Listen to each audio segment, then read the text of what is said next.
Hello friends, आप सभी का स्वागत है हमारे यूट्यूब चैनल विजार्ड क्लासेस पर। अभी जो है फ्रेंड्स, क्लास 9 बायोलॉजी के हम लोग टिश्यू चैप्टर को पढ़ने जा रहे हैं। इससे पिछले चैप्टर में जो है हम लोग सेल के बारे में पढ़े हैं। आज हम लोग जो है टिश्यूज के बारे में पढ़ेंगे और टिश्यूज को जो है हिंदी में उत्तक कहते हैं। टिश्यूज को जो है हिंदी में उत्तक कहते हैं। तो चलिए स्टार्ट करते हैं। तो हमने पिछले अध्याय में पढ़ा कि सभी जीवित प्राणी या पौधे कोशिकाओं के बने होते हैं। ठीक है। तो पिछले चैप्टर में हम लोगों ने क्या पढ़ा था? तो पिछले चैप्टर में हम लोगों ने पढ़ा था कि सभी जीवित प्राणी या पौधे जो हैं कोशिकाओं के बने होते हैं। एक कोशिक जीवों में सभी मौलिक कार्य एक ही कोशिका द्वारा किए जाते हैं। ठीक है। और जो एक कोशिक जीव होते हैं उसमें सभी मौलिक कार्य एक ही कोशिका के द्वारा किए जाते हैं। ठीक है। उदाहरण के लिए अमीबा में एक ही कोशिका द्वारा गति, भोजन लेने की क्रिया, गैसीय विनिमय और उत्सर्जन क्रिया संपन्न की जाती है। ठीक है। उदाहरण के तौर पे यहाँ अमीबा के बारे में बता रहा है कि अमीबा में है एक ही कोशिका द्वारा जो है गति, भोजन लेने की क्रिया, गैसीय विनिमय और उत्सर्जन क्रिया संपन्न की जाती है। लेकिन बहुकोशिकीय जीवों में लाखों कोशिकाएं होती है। लेकिन जो जीव बहुकोशिक होते हैं वैसे जीव में जो है लाखों कोशिकाएं होती है।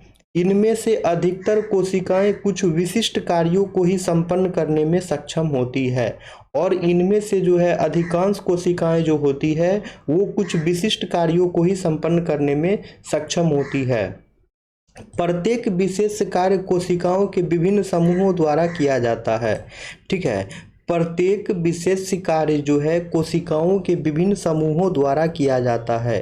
कोशिकाओं के ये समूह एक विशिष्ट कार्य को ही अति दक्षता पूर्वक संपन्न करने के लिए सक्षम होते हैं और कोशिकाओं के जो होते हैं ये समूह एक विशिष्ट कार्य को ही अति दक्षता पूर्वक संपन्न करने के लिए सक्षम होते हैं। मनुष्यों में पेशीय कोशिका फैलती और सिकुड़ती है जिससे गति होती है। तंत्रिकाएं कोशिकाएं संदेशों की वाहक होती है। रक्त ऑक्सीजन, भोजन, हार्मोन और अपशिष्ट पदार्थों का वहन करता है। तो ठीक है। तो मनुष्य में जो है पेशीय कोशिका जो है फैलती और सिकुड़ती है जिससे गति होती है। तंत्रिका कोशिकाएं संदेशों की वाहक होती है। रक्त ऑक्सीजन, भोजन, हार्मोन और अपशिष्ट पदार्थों का वहन करता है। पौधों में वाहक नलियों से संबंधित कोशिकाओं भोजन और पानी की जगह पानी को एक जगह से दूसरी जगह ले जाती है। ठीक है फ्रेंड्स। पौधों में जो है वाहक नलियों से संबंधित कोशिकाएं भोजन और पानी को एक जगह से दूसरी जगह ले जाती है। अतः बहुकोशिक जीवों में श्रम विभाजन होता है। शरीर के अंदर ऐसी कोशिकाएं जो एक तरह के कार्य को संपन्न करने में दक्ष होती है सदैव एक समूह में होती है। ठीक है। शरीर के अंदर जो है ऐसी कोशिकाएं जो एक तरह के कार्य को संपन्न करने में दक्ष होती है सदैव एक समूह में होती है। इससे ज्ञात होता है कि शरीर के अंदर एक निश्चित कार्य एक निश्चित स्थान पर कोशिकाओं के एक विशिष्ट समूह द्वारा संपन्न किया जाता है।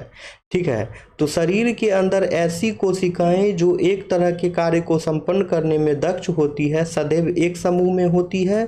ठीक है। और इससे जो है ज्ञात होता है कि शरीर के अंदर एक निश्चित कार्य एक निश्चित स्थान पर कोशिकाओं के एक विशिष्ट समूह द्वारा संपन्न किया जाता है। अब है कोशिकाओं का यह समूह उत्तक कहलाता है। ठीक है। और जो कोशिकाओं का जो है ये समूह उसे ही हम लोग उत्तक कहते हैं।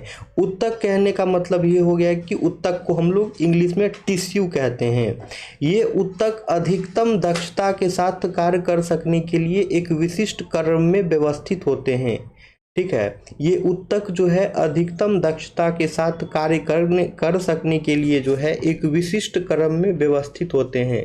रक्त, फ्लोएम तथा पेशी उत्तक के उदाहरण हैं। जैसे रक्त हो गया, फ्लोएम हो गया तथा पेशी जो हो गया, ये सभी के सभी जो हैं उत्तक के उदाहरण हैं। ठीक है। तो आइए यहाँ पे देखते हैं क्या है। वे कोशिकाएं जो आकृति में एक समान होती है तथा किसी कार्य को एक साथ संपन्न करती है, समूह में एक ऊतक का निर्माण करती है। वे कोशिकाएं जो आकृति में एक समान होती हैं तथा किसी कार्य को एक साथ संपन्न करती हैं, समूह में एक ऊतक का निर्माण करती हैं। अब है, क्या पौधे और जंतु एक ही तरह के ऊतकों से बने होते हैं? अब हम लोग जानेंगे क्या पौधे और जंतु जो हैं एक ही तरह के ऊतक के बने होते हैं। ठीक है, तो आइए हम विभिन्न ऊतकों की संरचनाओं तथा उनके कार्यों की तुलना करें। क्या पौधे और जंतुओं की संरचनाएं समान होती है? क्या दोनों समरूप कार्य करते हैं? तो आइए जानते हैं। दोनों में स्पष्ट अंतर होता है। पौधे स्थिर होते हैं, वे गति नहीं करते हैं। चूंकि उन्हें सीधा खड़ा होना होता है, अतः उनमें बड़ी मात्रा में सहारा प्रदान करने वाले ऊतक होते हैं। ये सहारा प्रदान करने वाले ऊतक प्रायः मृत कोशिकाओं के बने होते हैं। दूसरी ओर जंतु भोजन, साथी और आश्रय की खोज में इधर उधर विचरण करते हैं। ये पौधों की अपेक्षा ऊर्जा का अधिक उपभोग करते हैं। ठीक है, ये जो है जंतु जो है पौधों की अपेक्षा ऊर्जा का अधिक उपयोग करते हैं। जंतुओं के अधिकांश ऊतक जीवित होते हैं, और जैसे पेड़ में दिया गया था कि ये सहारा प्रदान करने वाले ऊतक जो हैं प्रायः मृत कोशिकाओं के बने होते हैं, लेकिन पौधा में क्या है कि पौधा में जंतुओं के अधिकांश ऊतक जीवित होते हैं। ठीक है, लेकिन जंतुओं में क्या है कि जंतुओं में जो है अधिकांश ऊतक जीवित होते हैं, और पौधों में क्या था कि इसमें मृत कोशिकाओं प्रायः पाए जाते हैं। ठीक है, जंतु और पौधे के बीच उनकी वृद्धि के प्रतिरूप में एक भिन्नता है। ठीक है, जंतु और पौधों के बीच उनकी वृद्धि के प्रतिरूप में एक और भिन्नता है। पौधों की वृद्धि जो है कुछ क्षेत्रों में ही सीमित रहती है, जबकि जंतुओं में ऐसा नहीं होता है। पौधों की वृद्धि जो है फ्रेंड्स कुछ क्षेत्रों में ही सीमित रहती है, जबकि जंतुओं में ऐसा नहीं होता है। पौधों के कुछ ऊतक जीवन भर विभाजित होते रहते हैं। पौधों के जो हैं कुछ टिश्यू जो हैं वो जीवन भर विभाजित होते रहते हैं। ऐसे ऊतक कुछ क्षेत्रों में ही सीमित रहते हैं, और ऐसे टिश्यू जो हैं कुछ क्षेत्रों में ही सीमित रहते हैं। ऊतकों की विभाजन क्षमता के आधार पर ही पौधों के ऊतकों यानी कि पादप ऊतकों का वर्गीकरण किया जाता है। ऊतकों की विभाजन क्षमता के आधार पर ही पौधों के ऊतकों पादप ऊतकों का वर्गीकरण किया जाता है। ठीक है, अब हम लोग यहाँ देख रहे हैं वृद्धि अथवा विभज्योतक तथा अस्थायी ऊतक। जंतुओं में कोशिका वृद्धि अधिक एक रूप होती है। जंतुओं में जो है कोशिका वृद्धि अधिक एक रूप होती है, अतः जंतुओं में विभाज्य तथा अविभाज्य क्षेत्रों की कोई निश्चित सीमा नहीं होती है। अतः जंतुओं में जो है फ्रेंड्स विभाज्य तथा अविभाज्य क्षेत्रों की कोई निश्चित सीमा नहीं होती है। अंगों और अंग तंत्रों का संरचनात्मक संगठन जटिल पौधों की अपेक्षा जटिल जंतुओं में अति विशिष्ट तथा सीमित होता है। यह मूल अंतर जीवधारियों के दो महत्वपूर्ण समूहों के जीवन यापन के विभिन्न तरीकों को दर्शाता है, विशेषकर इनके भोजन करने की प्रक्रिया में। संरचनात्मक संगठन एक और पौधों के गतिहीन अस्तित्व तथा दूसरी ओर जंतुओं के प्रजनन के अंग तंत्रों के विकास हेतु विभिन्न प्रकार से अनुकूलित होते हैं। जटिल जंतुओं तथा पौधों के संदर्भ में अब हम ऊतकों की अवधारणा के बारे में विस्तृत चर्चा करेंगे। जटिल जंतुओं तथा पौधों के संदर्भ में अब हम ऊतकों की अवधारणा के बारे में विस्तृत चर्चा करेंगे। ठीक है, तो देख लीजिए ये प्याज के मूल में वृद्धि है। ठीक है, ये पादप ऊतक है, ये विभज्योतक है। अब इधर देखते हैं, इधर क्या, यहाँ भी एक क्रियाकलाप है, तो क्रियाकलाप का हम लोग कंक्लूजन देखेंगे डायरेक्ट। ठीक है, तो पौधों में वृद्धि कुछ निश्चित क्षेत्रों में ही होती है। पौधों में वृद्धि जो है कुछ निश्चित क्षेत्रों में ही होती है। ऐसा विभाजित ऊतकों के उन भागों में पाए जाने के कारण होता है। ठीक है, पौधों में वृद्धि जो है कुछ निश्चित क्षेत्रों में ही होती है। ऐसा विभाजित ऊतकों के उन भागों में पाए जाने के कारण होता है। ऐसे ऐसे उत्तकों को जो है विभज योतक भी कहा जाता है। ठीक है, ऐसे जो उत्तक होते हैं उन्हें हम लोग मेरिस्टेमेटिक टिश्यू कहते हैं। ठीक है,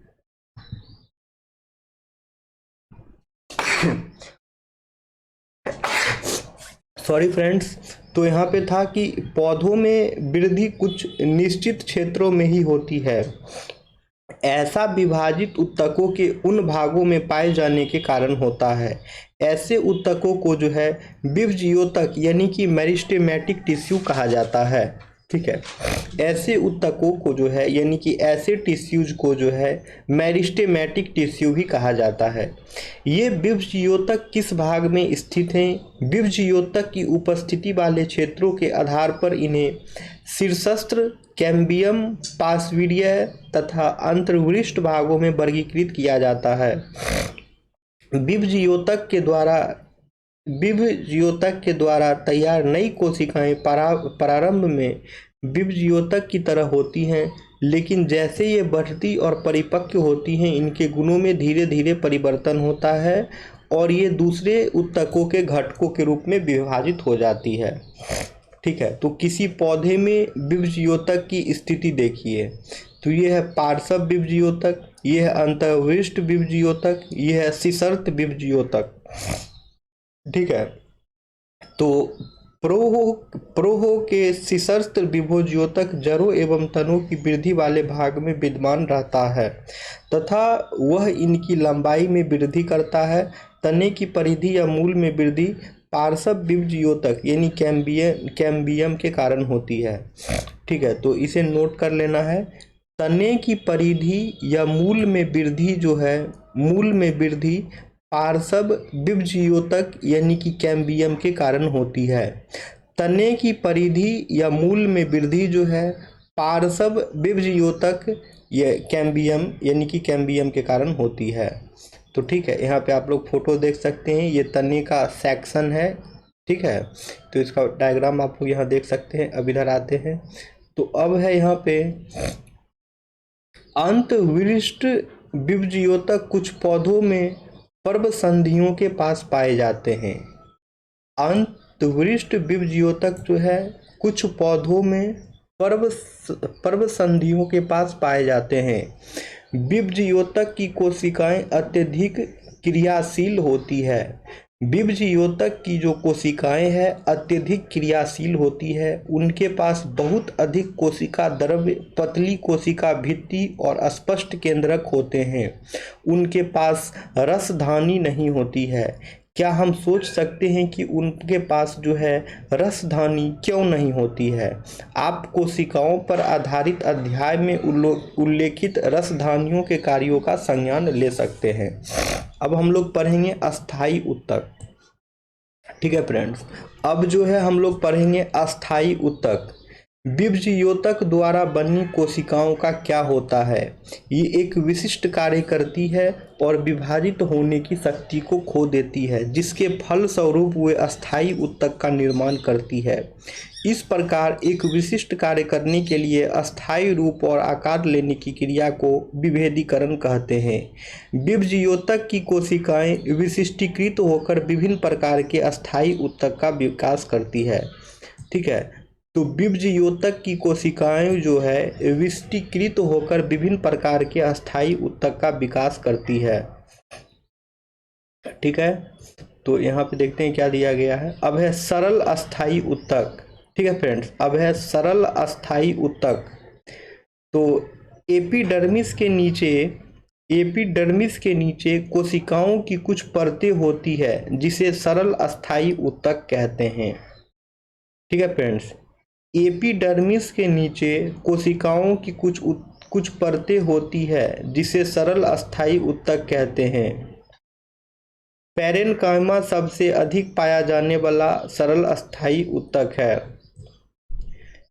ठीक है फ्रेंड्स, पैरेन्काइमा जो है सबसे अधिक पाया जाने वाला सरल अस्थायी उत्तक है।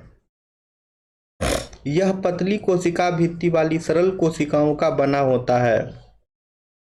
ये जीवित कोशिकाएं हैं। ये प्रायः बंधन मुक्त होती है तथा इस प्रकार के उत्तक की कोशिकाओं के मध्य काफी रिक्त स्थान पाया जाता है। ये ऊतक जो है प्रायः भोजन का भंडारण करती है। कुछ पैरेन्काइमा ऊतकों में क्लोरोफिल पाया जाता है। ठीक है फ्रेंड्स, कुछ पैरेन्काइमा ऊतकों में जो है क्लोरोफिल पाया जाता है, जिसके कारण प्रकाश संश्लेषण की क्रिया संपन्न होती है। कुछ पैरेन्काइमा ऊतकों में जो है क्लोरोफिल पाया जाता है, जिसके कारण प्रकाश संश्लेषण की क्रिया संपन्न होती है। स्थितियों में इन ऊतकों को क्लोरेन्काइमा यानी कि हरित ऊतक कहा जाता है। जलीय पौधों में पैरेन्काइमा की कोशिकाओं के मध्य हवा की बड़ी गुहिकाएं यानी कि कैविटीज होती है, जिसके कारण ये जल में उतारती है। इस प्रकार के पैरेन्काइमा को एरेन्काइमा कहते हैं। ठीक है, पौधों में लचीलेपन का गुण एक अन्य अस्थायी ऊतक कोलेनकाइमा के कारण होता है। ठीक है, एक पॉइंट और इम्पोर्टेंट है कि पौधों में लचीलेपन का गुण जो है एक अन्य अस्थायी ऊतक कोलेनकाइमा के कारण होता है। यह पौधों के विभिन्न भागों पत्ती तना में बिना टूटे हुए लचीलापन लाता है। यह पौधों को यांत्रिक सहायता भी प्रदान करता है। हम इस ऊतक को एपिडर्मिस के नीचे पर्णवृत्त में पा सकते हैं। इस ऊतक की कोशिकाएं जीवित, लंबी और अनियमित ढंग से कोनों पर मोटी होती है तथा कोशिकाओं के बीच बहुत कम स्थान होता है। अब है एक अन्य प्रकार का ऊतक यानी कि टिश्यू जो है स्क्लेरेन्काइमा होता है। एक अन्य प्रकार का फ्रेंड्स टिश्यू जो है यानी कि एक अन्य प्रकार का ऊतक जो है वह स्क्लेरेन्काइमा होता है। यह ऊतक पौधों को कठोर एवं मजबूत बनाता है। तो फ्रेंड्स, अगर क्वेश्चन पूछेगा बताइए वो कौन से ऊतक हैं, वे कौन से टिश्यू हैं जो पौधे को जो है कठोर और मजबूत बनाता है, तो आंसर हो जाएगा स्क्लेरेन्काइमा। स्क्लेरेन्काइमा टिश्यू है फ्रेंड्स जो कि पौधों को कठोर एवं मजबूत बनाता है। हमने नारियल के रेशे युक्त छिलकों को देखा है, यह स्क्लेरेन्काइमा ऊतक से ही बना होता है।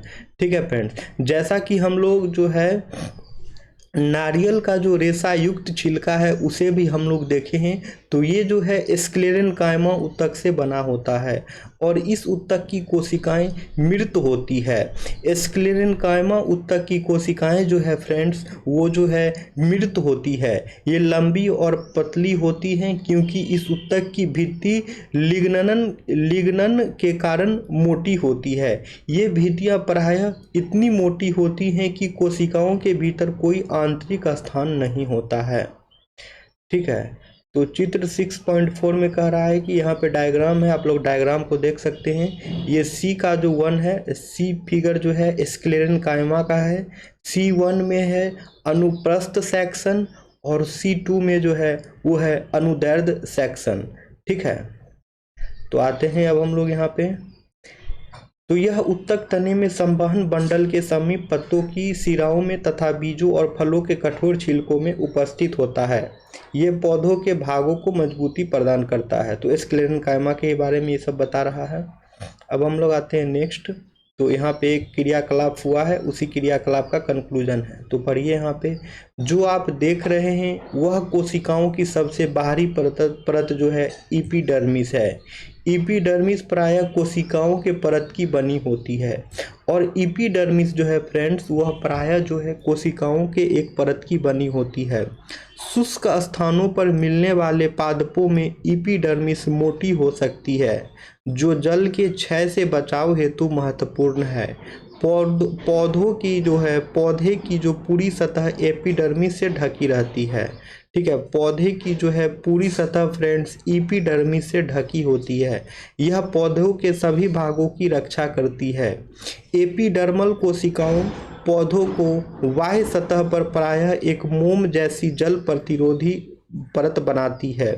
यह जल जो है क्षय के विरुद्ध यांत्रिक आघात तथा परजीवी कवक के प्रवेश से पौधों की रक्षा करती है, क्योंकि एपिडर्मल कोशिकाओं का उत्तरदायित्व रक्षा करने का है। क्योंकि जो है फ्रेंड्स एपिडर्मल जो कोशिकाओं हैं उनका उत्तरदायित्व जो है रक्षा करने का है। अतः इसकी कोशिकाएं बिना किसी कोशिकीय स्थान के अक्षीण परत बनाती है। अधिकांश एपिडर्मल कोशिकाएं अपेक्षाकृत चपटी होती है। ठीक है फ्रेंड, अधिकांश एपिडर्मल कोशिकाएं जो है अपेक्षाकृत चपटी होती है। सामान्यतः उनकी बाह्य तथा पार्श्व भित्तियां उनकी आंतरिक भित्तियों से मोटी होती है। अब है पत्ते की एपिडर्मिस में हम छोटे छोटे छिद्रों को देख सकते हैं। पत्ती की एपिडर्मिस में जो है हम छोटे छोटे छिद्रों को देख सकते हैं। इन छिद्रों को जो है हम लोग स्टोमेटा कहते हैं। चित्र 6.5 आप देख सकते हैं, ये रक्षी उत्तक है। ठीक है, और फटी हुई एपिडर्मिस है, ये छाल कोशिकाएं हैं। तो ठीक है, पत्ती की एपिडर्मिस में हम छोटे छोटे छिद्रों को देख सकते हैं। इन छिद्रों को जो है हम लोग स्टोमेटा कहते हैं। स्टोमेटा को दो वृक्क के आकार की कोशिकाएं घेरे रहती है, जिन्हें रक्षी कोशिकाएं कहते हैं। स्टोमेटा को जो है दो वृक्क के आकार की कोशिकाएं घेरे रहती है, जिन्हें रक्षी कोशिकाएं कहते हैं। ये कोशिकाएं वायुमंडल में गैसों का आदान प्रदान करने के लिए आवश्यक है। वाष्पोत्सर्जन यानी वाष्प के रूप में पानी का निकालने की क्रिया भी स्टोमेटा के द्वारा की जाती है। अब है जड़ों की एपिडर्मल कोशिकाएं पानी को सोखने का कार्य करती है। अब जड़ों की जो एपिडर्मल कोशिकाएं हैं वो पानी को सोखने का कार्य करती है। साधारणतः उनमें बाल जैसे प्रबंध होते हैं, जिससे जड़ों की कुल अवशोषक सतह बढ़ जाती है तथा उनकी पानी सोखने की क्षमता में वृद्धि होती है। अब है मरुस्थलीय पौधों की बाहरी सतह वाले एपिडर्मिस में क्यूटिन यानी एक जल अवरोधक रासायनिक पदार्थ का लेप होता है। क्या हम इसका कारण सोच सकते हैं? क्या पेड़ की बाहरी शाखा की परत नई तने की बाह्य परत से भिन्न होती है? जैसे जैसे वृक्ष की आयु बढ़ती है, उसके बाह्य सुरक्षात्मक ऊतकों में कुछ परिवर्तन होता है। द्वितीयक विभज्योतक की एक पट्टी जो कॉर्टेक्स में होती है, कॉर्क नामक कोशिकाओं की परतों को बनाती है। इन छालों की कोशिकाएं मृत होती है। ये बिना अंतःकोशिकीय स्थानों के व्यवस्थित होती है। इनकी भित्ति पर सुबरीन नामक पदार्थ होता है, जो इन छालों को हवा एवं पानी के लिए अवैध बनाता है। अब है जटिल अस्थायी ऊतक। ठीक है फ्रेंड्स, अब है जटिल अस्थायी ऊतक। अब तक हम एक ही प्रकार की कोशिकाओं से बने हुए भिन्न भिन्न प्रकार के ऊतकों पर विचार कर चुके हैं, जो कि एक ही तरह के दिखाई देते हैं। ऐसे ऊतकों को साधारण अस्थायी ऊतक कहते हैं। अन्य प्रकार के अस्थायी ऊतक को जटिल ऊतक कहते हैं और अन्य प्रकार के अस्थायी ऊतक को जो है जटिल ऊतक कहते हैं। जटिल ऊतक एक से अधिक प्रकार की कोशिकाओं से मिलकर बने होते हैं और ये सभी एक साथ मिलकर एक इकाई की तरह कार्य करते हैं। ठीक है फ्रेंड्स, जटिल ऊतक जो है एक से अधिक प्रकार की कोशिकाओं से मिलकर बने होते हैं। जटिल ऊतक जो हैं एक से अधिक प्रकार की कोशिकाओं से मिलकर बने होते हैं और ये सभी एक साथ मिलकर एक इकाई की तरह कार्य करते हैं। जाइलम और फ्लोएम जो है इसी प्रकार के जटिल ऊतकों के उदाहरण हैं। ठीक है फ्रेंड्स, जाइलम और फ्लोएम जो है जटिल ऊतकों के उदाहरण हैं। इन दोनों को संवहन ऊतक भी कहते हैं और ये मिलकर संवहन बंडल का निर्माण करते हैं। ठीक है, जाइलम और फ्लोएम को जो है फ्रेंड्स संवहन ऊतक भी हम लोग कहते हैं और संवहन ऊतक जटिल पौधों की एक विशेषता है जो कि उनको स्थलीय वातावरण में रहने के अनुकूल बनाती है।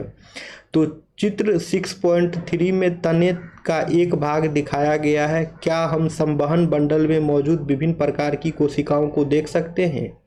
तो देखिए, जाइलम, ट्रैकिड, वाहिका, जाइलम, पैरेन्काइमा, ये सभी का जो है फोटो बना हुआ है। ये जो है ट्रैकिड का फिगर है, ये जो है वाहिका का फिगर है, ये है जाइलम पैरेन्काइमा का फिगर है। कोशिका द्रव्य हो गया, केंद्रक हो गया, ये है फ्लोएम सेक्शन हो गया। ठीक है, तो देख लीजिए, ये है साथी कोशिका, ये है फ्लोएम पैरेन्काइमा, ये है चालनी नलिका, ये है चालनी प्लेट। ठीक है, तो अब देखते हैं। और जाइलम फाइबर रेशे से मिलकर बना होता है। ठीक है फ्रेंड्स, और जाइलम जो है फाइबर रेशे से मिलकर बना होता है। ट्रैकीड एवं वाहिका की कोशिका भित्ति मोटी होती है और इनमें से कई परिपक्व कोशिकाएं मृत होती है। ठीक है फ्रेंड्स, ट्रैकीड एवं वाहिका की कोशिका भित्ति जो है फ्रेंड्स वो मोटी होती है और इनमें से कई परिपक्व कोशिकाएं मृत होती है। ट्रैकीड और वाहिकाओं की संरचना नलिकाकार होती है। इनके द्वारा पानी और खनिज लवण का ऊर्ध्वाधर संवहन होता है। पैरेन्काइमा जो है फ्रेंड्स वो भोजन का संग्रह करता है। जाइलम फाइबर रेशे मुख्यतः सहारा देने का कार्य करते हैं। पैरेन्काइमा जो है फ्रेंड्स भोजन का संग्रह करता है। जाइलम फाइबर रेशे मुख्यतः सहारा देने का कार्य करते हैं। फ्लोएम 5 प्रकार के अवयवों या चालनी कोशिकाएं, चालनी नलिका यानी कि सेब ट्यूब्स, साथी कोशिकाएं, फ्लोएम पैरेन्काइमा तथा फ्लोएम रेशों से मिलकर बना होता है। ठीक है, तो चित्र 6.7D जो है वो चित्र 6.7D ये देख रहे हैं फ्लोएम सेक्शन का है। और इसमें जो है चलनी नलिका छिद्रित भित्ति वाली तथा नलिकाकार कोशिका होती है। फ्लोएम पत्तियों से भोजन को पौधे के विभिन्न भागों तक पहुंचाता है। फ्लोएम जो है फ्रेंड्स पत्तियों से भोजन को पौधे के विभिन्न भागों में पहुंचाता है। और एक पॉइंट ये भी नोट कर लीजिए, फ्लोएम जो है भोजन पहुंचाता है और फ्रेंड्स जाइलम जो है वो जो है पौधों को जल पहुंचाने का काम करता है। फ्लोएम रेशों को छोड़कर फ्लोएम कोशिकाएं जीवित कोशिकाएं हैं। फ्लोएम रेशों को छोड़कर बाकी जितने भी फ्लोएम कोशिकाएं हैं सभी के सभी जो है फ्रेंड्स जीवित कोशिकाएं हैं। ठीक है, अब हम लोग पढ़ते हैं जंतु ऊतक। अभी तक हम लोगों ने पढ़ा था प्लांट टिश्यू के बारे में, अब हम लोग पढ़ेंगे जंतु टिश्यू के बारे में, यानी कि जंतु ऊतक के बारे में अब हम लोग पढ़ेंगे। जब हम सांस लेते हैं तब हम अपनी छाती की गति को महसूस कर सकते हैं। शरीर के ये अंग कैसे गति करते हैं इसके लिए हमारे आसपास जो है हमारे पास जो है इसके लिए हमारे पास कुछ विशेष कोशिकाएं होती है जिन्हें हम पेशीय कोशिकाएं कहते हैं। ठीक है फ्रेंड्स, तो इनके लिए जो है हमारे पास कुछ विशेष कोशिकाएं होती हैं जिन्हें हम पेशीय कोशिकाएं कहते हैं। तो आइए पढ़ते हैं पेशीय कोशिकाएं के बारे में। ठीक है, तो इन कोशिकाओं का फैलना और सिकुड़ना अंगों को गति प्रदान करता है। ठीक है, सांस लेते समय हम ऑक्सीजन लेते हैं, यह ऑक्सीजन कहाँ जाती है? यह फेफड़ों के द्वारा अवशोषित की जाती है तथा रक्त के साथ शरीर की सभी कोशिकाओं तक पहुंच जाती है। ठीक है, सांस लेते समय जब हम ऑक्सीजन लेते हैं तो यह ऑक्सीजन कहाँ जाती है? ये फेफड़ों के द्वारा अवशोषित की जाती है तथा रक्त के साथ शरीर की सभी कोशिकाएं तक जो है पहुंच जाती है। कोशिकाओं को ऑक्सीजन की आवश्यकता क्यों होती है?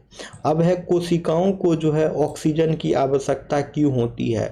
माइटोकॉन्ड्रिया का कार्य इस प्रश्न के हल के लिए एक संकेत देता है जिसके बारे में हम पहले पढ़ चुके हैं। रक्त अपने साथ विभिन्न विभिन्न पदार्थों को शरीर में एक स्थान से दूसरे स्थान तक ले जाता है। रक्त जो है अपने साथ विभिन्न विभिन्न पदार्थों को जो है शरीर में एक स्थान से दूसरे स्थान तक ले जाता है। उदाहरण के लिए यह भोजन और ऑक्सीजन को सभी कोशिकाओं तक पहुंचाता है। यह शरीर के सभी भागों से अपशिष्ट पदार्थों को एकत्र कर यकृत तथा वृक्क तक उत्सर्जन के लिए पहुंचाता है। रक्त और पेशियां दोनों ही हमारे शरीर में पाए जाने वाले ऊतकों के उदाहरण हैं। रक्त और पेशियां जो हैं दोनों ही हमारे शरीर में पाए जाने वाले ऊतकों के उदाहरण हैं। उनके कार्य के आधार पर हम विभिन्न प्रकार के जंतु ऊतकों के बारे में विचार कर सकते हैं, जैसे कि एपिथेलियमी ऊतक, संयोजी ऊतक, पेशीय ऊतक तथा तंत्रिका ऊतक। रक्त संयोजी ऊतक का एक प्रकार है तथा पेशीय ऊतक का। अब हम लोग पढ़ेंगे एपिथेलियमी ऊतक। अब हम लोग पढ़ेंगे एपिथेलियमी ऊतक। जंतु को शरीर को ढकने या बाह्य रक्षा प्रदान करने वाले ऊतक एपिथीलियमी ऊतक हैं। जंतु के शरीर को ढकने या बाह्य रक्षा प्राप्त करने वाले ऊतक एपिथीलियमी ऊतक हैं। एपिथीलियम शरीर के अंदर स्थित बहुत से अंगों और गुहिकाओं को ढकते हैं। एपिथीलियम शरीर के अंदर जो है स्थित बहुत से अंगों और गुहिकाओं को ढकते हैं। ये भिन्न भिन्न प्रकार के शारीरिक तंत्रों को एक दूसरे से अलग करने के लिए अवरोध का निर्माण करते हैं। ठीक है, त्वचा, मुंह, आहार नली, रक्तवाहिनी, नली का स्तर, फेफड़ों की कूपिका, वृक्कीय नली आदि सभी एपिथीलियमीय ऊतक से बने होते हैं। एपिथीलियमीय ऊतक की कोशिकाएं एक दूसरे से सटी होती है और ये एक अनवरत परत का निर्माण करती है। इन परतों के बीच चिपकाने वाले पदार्थ कम होते हैं तथा कोशिकाओं के बीच बहुत कम स्थान होता है। स्पष्टतः जो भी पदार्थ शरीर में प्रवेश करता है या फिर बाहर निकलता है वो एपिथीलियम की किसी परत से होकर अवश्य गुजरता है।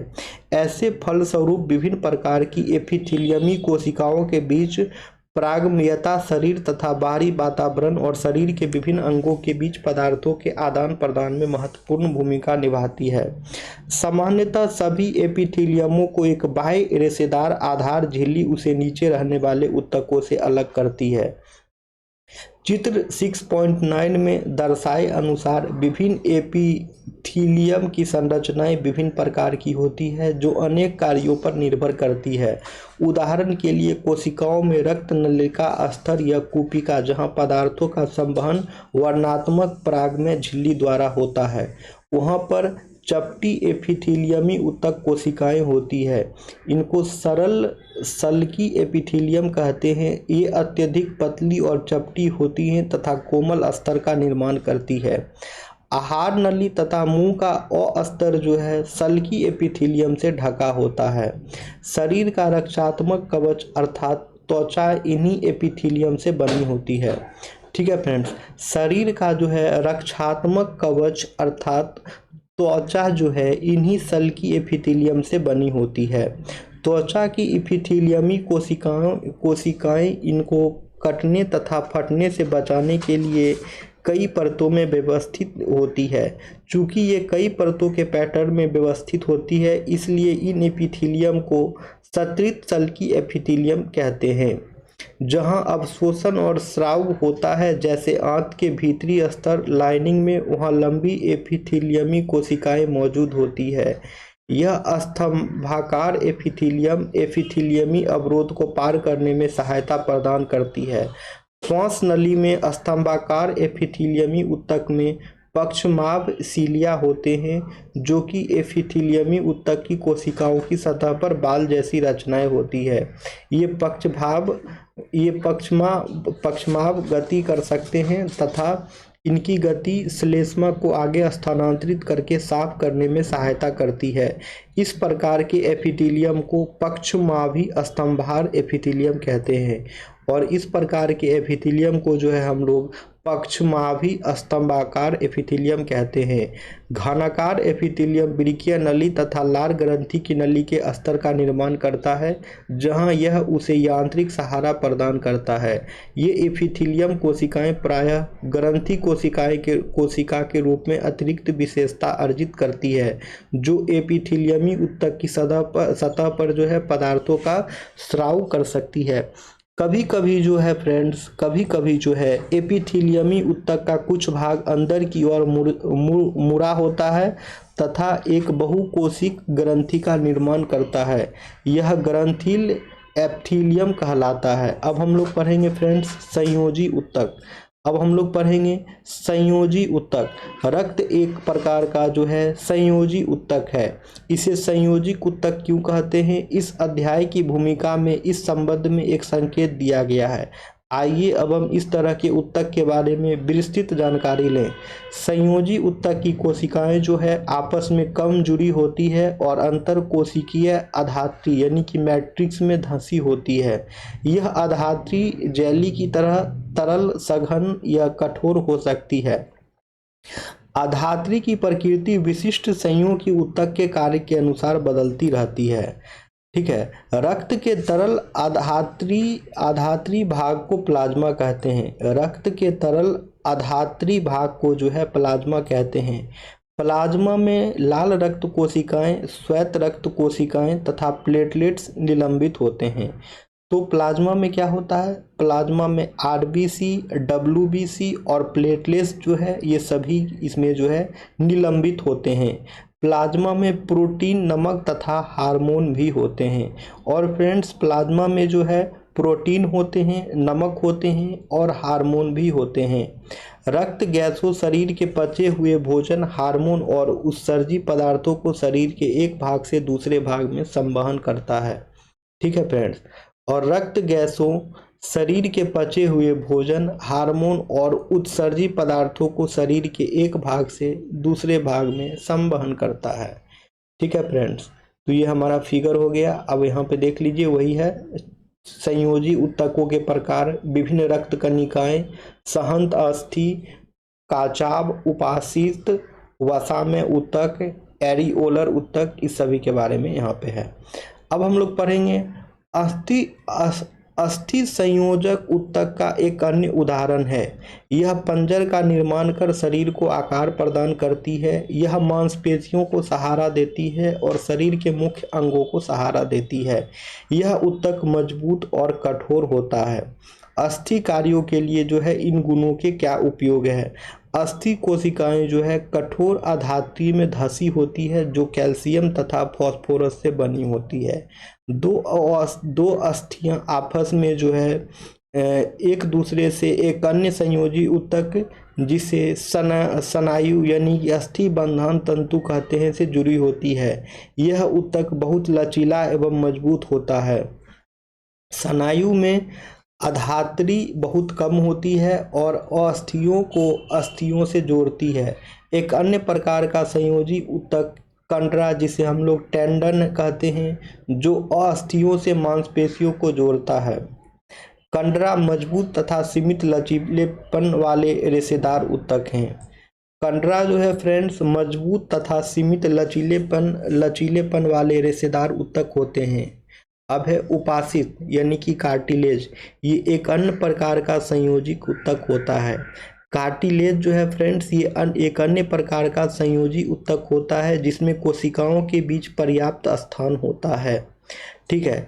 कार्टिलेज यानी कि उपाशित एक अन्य प्रकार का संयोजी ऊतक होता है जिसमें कोशिकाओं के बीच जो है पर्याप्त स्थान होता है। इसकी ठोस अधात्री प्रोटीन और शर्करा की बनी होती है। यह अस्थियों के जोड़ों को चिकना बनाती है। उपाशित नाक, कान, ठीक है, कंठ और श्वास नली में भी उपस्थित होती है।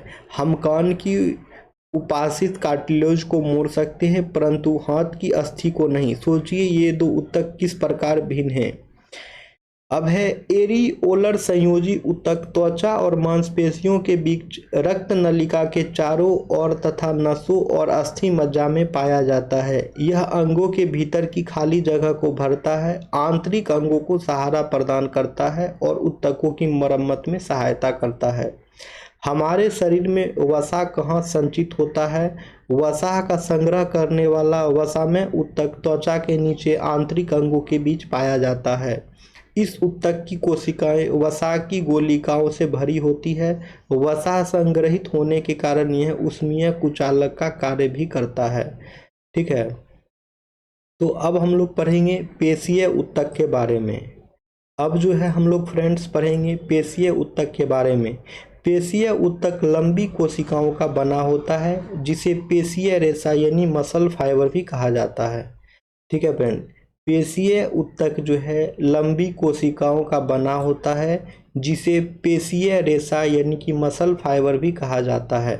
यह हमारे शरीर में जो है गति के लिए उत्तरदायी होता है। ठीक है। पेशीय रेशा जो है फ्रेंड्स ये हमारे शरीर जिसे पेशीय ऊतक लंबी कोशिकाओं का बना होता है जिसे पेशीय रेशा यानी मसल फाइबर भी कहा जाता है। यह हमारे शरीर में जो है गति के लिए उत्तरदायी होता है। पेशियों में एक विशेष प्रकार की प्रोटीन होती है जिसे सिकुड़ने वाला प्रोटीन कहते हैं, जिसे संकुचन एवं प्रसार के कारण गति होती है। कुछ पेशियों की हम इच्छानुसार गति करा सकते हैं। ठीक है, हाथ और पैर में विद्यमान पेशियों को हम अपनी इच्छानुसार आवश्यकता पड़ने पर गति करा सकते हैं, यह उनकी गति को रोक सकते हैं। इस तरह की पेशियों को ऐच्छिक पेशी यानी कि वॉलंटरी मसल कहा जाता है। इन पेशियों को कंकाल पेशी भी कहा जाता है क्योंकि ये अधिकतर हड्डियों से जुड़ी होती है तथा शारीरिक गति में सहायता होती है।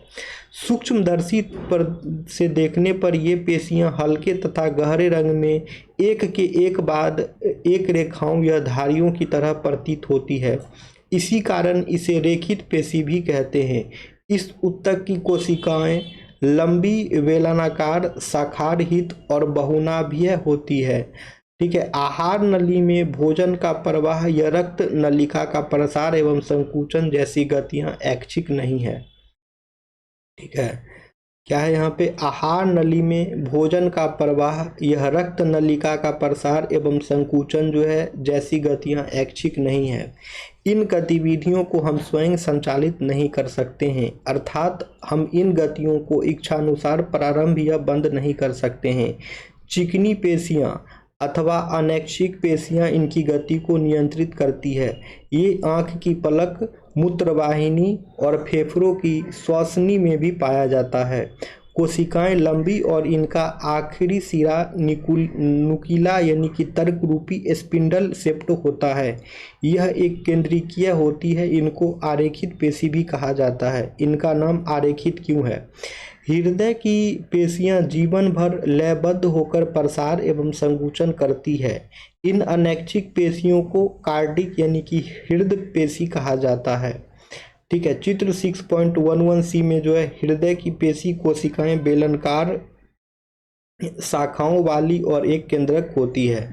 ठीक है, तो अब हम लोग पढ़ेंगे यहाँ पे तंत्रिका ऊतक के बारे में। अब हम लोग पढ़ेंगे तंत्रिका ऊतक के बारे में। सभी कोशिकाओं में उत्तेजना के अनुकूल प्रतिक्रिया करने की क्षमता होती है। यद्यपि तंत्रिका ऊतक की कोशिकाएं बहुत शीघ्र उत्तेजित होती है और इस उत्तेजना को बहुत ही शीघ्र पूरे शरीर में एक स्थान से दूसरे स्थान तक पहुंचाती है। मस्तिष्क, मेरुरज्जु तथा तंत्रिकाएं सभी तंत्रिका ऊतकों की बनी होती है।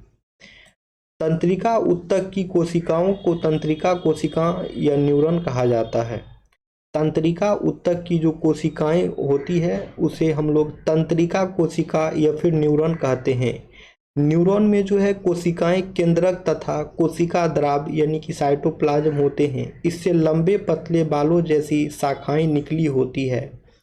ठीक है, प्रायः प्रत्येक न्यूरॉन में इस तरह का एक लंबा प्रबंध होता है जिसको एक्सॉन कहते हैं तथा बहुत सारे छोटी शाखा वाले पदार्थ उसे हम लोग डेंड्राइट्स होते हैं। ठीक है, तथा बहुत सारे छोटी शाखा वाले पर्वत उसे डेंड्राइट्स होते हैं। ठीक है, एक तंत्रिका कोशिका 1 मीटर तक लंबी हो सकती है। बहुत सारे तंत्रिका रेशे संयोजी ऊतक के द्वारा एक साथ मिलकर एक तंत्रिका का निर्माण करते हैं।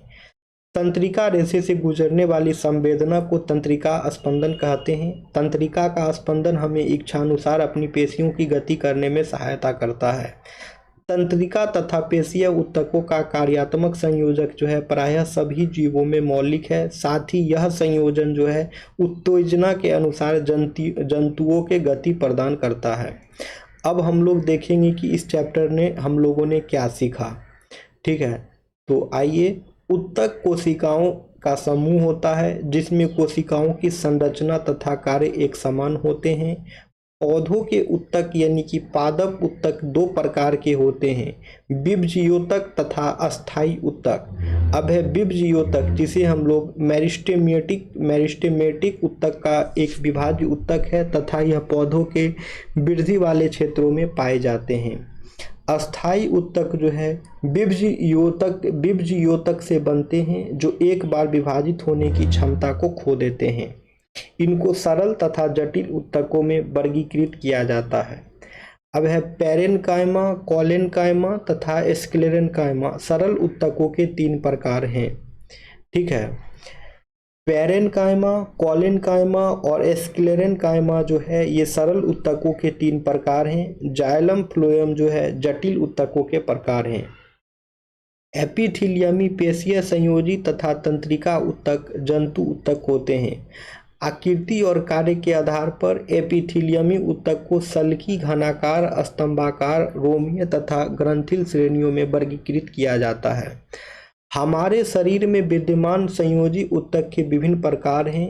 एडियोलर ऊतक, एडिपोज यानी कि वसामय ऊतक, अस्थि, कंडरा, स्नायु, उपास्थि तथा रक्त रुधिर। पेशीय ऊतक के 3 प्रकार होते हैं। रेखित, आरेखित और कार्डिक यानी कि हृदयक पेशी।